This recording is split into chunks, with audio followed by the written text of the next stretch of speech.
धानेरा पालिका बैठक में कांग्रेस का वॉकआउट। गुजरात की धानेरा नगर पालिका की नई बॉडी की पहली सामान्य बैठक राजनीतिक विवादों के बीच चर्चा का विषय बन गई। बैठक शुरू होते ही कांग्रेस के तीनों पार्षदों ने विरोध जताते हुए वॉकआउट कर दिया, जिससे नगर की राजनीति गर्मा गई। धानेरा नगर पालिका में कुल 28 सदस्य हैं, जिनमें 25 भाजपा और 3 कांग्रेस के पार्षद शामिल हैं। बैठक के दौरान कांग्रेस शहर अध्यक्ष एवं वार्ड नंबर 5 के पार्षद जयेश सोलंकी ने नगर पालिका की कार्यप्रणाली पर गंभीर आरोप लगाए। जयेश सोलंकी ने कहा कि जनता के मूलभूत मुद्दों पर चर्चा करने के बजाय मनमाने ढंग से कार्यवाही की जा रही है। उन्होंने आरोप लगाया कि बैठक में जनहित की अनदेखी की गई, जिसके विरोध में कांग्रेस को वॉकआउट करना पड़ा। कांग्रेस का कहना है कि पहली सामान्य बैठक में शहर की समस्याओं, विकास कार्यों और नागरिक सुविधाओं पर चर्चा होनी चाहिए थी, लेकिन ऐसा नहीं हुआ। इधर नगर पालिका द्वारा प्री मानसून तैयारियों के दावों पर भी सवाल उठ रहे हैं। हाल ही में हुई बारिश के बाद शहर के कई इलाकों में जलभराव की स्थिति देखने को मिली, जिससे स्थानीय लोगों में नाराजगी है। नागरिकों का कहना है कि यदि समय पर प्री मानसून कार्य पूरे किए गए थे तो बारिश के बाद शहर में पानी भरने की नौबत क्यों आई। फिलहाल कांग्रेस के आरोपों के बाद धानेरा की राजनीति में हलचल तेज हो गई है। अब सभी की नजरें इस बात पर हैं कि इन आरोपों पर भाजपा और नगरपालिका प्रशासन की ओर से क्या प्रतिक्रिया सामने आती है। ये ध्यान देने योग्य है कि कांग्रेस ने बैठक में ये आरोप लगाए हैं। इन आरोपों पर संबंधित पक्ष की प्रतिक्रिया आना अभी बाकी है। आप ત્રણે ત્રણ કોંગ્રેસના બહિષ્કાર કરીને બહાર નીકળે છે, શું કારણ છે? આજે પ્રથમ સાધારણ સભા છે અને જ્યારે સાધારણ સભ્ય હોય તો ત્યારે વિપક્ષના કોઈ પ્રશ્ન હોય કે જે મેમ્બરો હોય 28 મેમ્બરની જવાબદારી હોય છે કે એના વિસ્તારનું કામ લે, એની જવાબદારી હોય છે।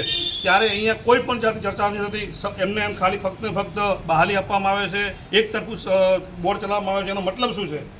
એમને કોઈનું કોઈ ખોટું કામ કરવું છે એટલા માટે કે જાહેર નથી કરતા, અથવા તો એમને બોર્ડ ચલાવવું હોય તો સંપૂર્ણપણે માહિતી આપે જે કયું વસ્તુ જો આજ કામ કરી દીધી છે, કઈ ગ્રાન્ટોમાં તમે કામ લીધું છે, શું કરવાનું છે, શું કરતા નથી। આજે ઘણી વિસ્તારમાં ઘણી સોસાયટી એવી છે જે અસ્તિત્વ નથી, એનું હજી સુધી કોઈ એને નથી થયું। ત્યાં ભૂગર્ભની લાઈન નખાય છે અને જ્યારે જૂનાગઢમાં 1 થી 5 વોર્ડમાં જ્યાં ભૂગર્ભની લાઈનો તૂટી ગઈ છે, એના ઢાંકણા તૂટી ગયા છે, એ કોઈ કરતા નથી।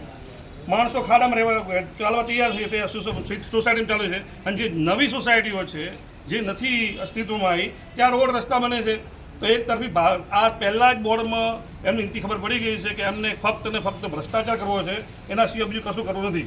બાકી આ બોર્ડમાં એમને સંપૂર્ણ ચર્ચા થવી જોઈએ। જ્યારે એક તરફી થતું હોય તો મતલબ શું? એનું વેચાણ વંચાણ ખર્ચના વંચાણ નથી લેતા, નથી તો એમને જે આયોજન કરવાનું તો મતલબ શું બોર્ડ બોલાવવાનો? તો એમને મીટિંગ ભાજપની મીટિંગ કરીને પહેલેથી કરી દે। એમને આ ગામનું વાત છે, ગામની મીટિંગ છે, એમને ઘરની મીટિંગ નથી કે એક તરફું ચલાવી શકે। સાધારણ સભામાં મીડિયા અલાઉ હોય કે ના હોય? હોય, અલાઉ હોય। જો ખોટું કરવું હોય તો મીડિયા અલાઉ ના આપે, પણ જેને ખોટું નથી કરવું એ અલાઉ આપે। અમે જ્યારે સાધારણ સભા બોલાવતા હતા મીડિયા અંદર હતી જ, અને અમે ભાજપના સભ્યોને પણ સંપૂર્ણ માહિતી આપતા હતા કે કઈ જગ્યામાં કઈ કામગીરી કઈ વસ્તુ લીધું છે। અત્યારે બિચારા અંદર લેડીઝો બેઠી છે, એમને તો ખબર નથી કયું કામ લીધું છે, કયું આ ખોટો મોટો ભ્રષ્ટાચાર કરવા બેઠા છે। જયેશભાઈ, નગરપાલિકા દ્વારા પ્રી મોન્સૂનની કામગીરી કરવામાં આવી હતી। ધાનેરામાં માત્ર 2 થી 3 ઇંચ વરસાદ છે, અનેક ઘરોની અંદર પાણી ભરાયા। ક્યાં કરી પ્રી મોન્સૂન કામગીરી બતાવો મને।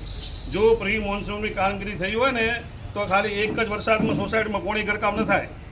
જ્યારે 6, 7 ઇંચ વરસાદ થતો હતો ત્યારે જે પરિસ્થિતિ થવી જોઈએ એ 2 ઇંચમાં થાય છે, તો એનાથી મોટો ભ્રષ્ટાચાર શું હોય? પ્રી મોન્સૂનની ભ્રષ્ટાચાર છે। પછી જે પણ ગ્રાન્ટ હોય છે, નવે સબટી કામમાં આવે છે, એમાં સંપૂર્ણપણે ભ્રષ્ટાચાર કરેલો છે। અમે આગામી દિવસમાં ઉજાગર કરીશું અને ક્યાં ભ્રષ્ટાચાર થયેલો છે ખુલ્લા પાડશું।